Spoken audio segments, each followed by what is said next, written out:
Cash ফাইলে অনেক data জমে যাওয়ার কারণে এই যে ল্যাগিংস বা এই জিনিসটা কিন্তু ফিল করা যাচ্ছে। আর এইটাকে রিমুভ করার জন্য আমি এখানে কিন্তু একটা আসছে ইনসাফিসিয়েন্ট ডিস্ক স্পেস। এই সমস্যাটাকে দূর করার জন্য যে কাজটা করি আমরা বা করতে পারি সেটা হচ্ছে ক্যাশ ফাইলটাকে হালকা করে ফেলা। সেটার জন্য আমরা নর্মালি যেটা করব যে ইউজারে যাব, ইউজারে যে ইউজার থেকে আসার পর আমি অ্যাপ ডাটায় আসব, অ্যাপ ডাটায় আসার পরে আমি আসব লোকালে। এই লোকাল থেকে এখানে দেখবেন যে প্রত্যেকটা আলাদা আলাদা আমার যে অ্যাপসগুলো আছে সেগুলো প্রত্যেকটার আলাদা আলাদা এখানে ফোল্ডার তৈরি আছে। এখানে আমি যে ক্যাপকাটে যাব, তো ক্যাপকাটে আসলে এখানে আসলে আমার ইউজার ডাটাতে আসতে হবে। ইউজার ডাটাতে আসার পরে এখানে ক্যাশ নামে একটা যে ফোল্ডার আছে, দেখেন এটার সাইজ হচ্ছে 23.3।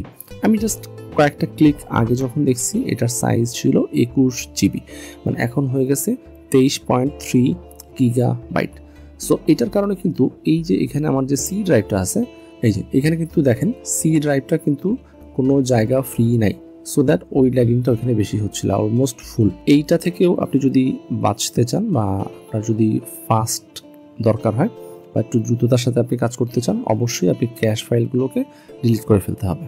ইউজার ডাটা থেকে অ্যাপ ডাটা, লোকাল, এখানে আমরা যাচ্ছি ক্যাপকাট, এখানে যাব হচ্ছে ইউজার ডাটায়, দেন এখানে ক্যাশ ফাইল সাইজ 23.3 জিবি।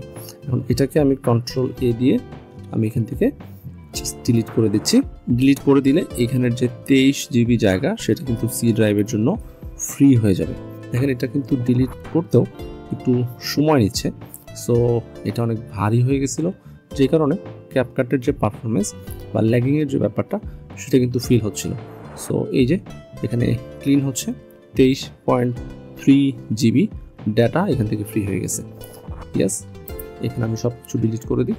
সব যখন ডিলিট প্রেস করব তখন এই ডাটাগুলো এখান থেকে ডিলিট হয়ে যাবে।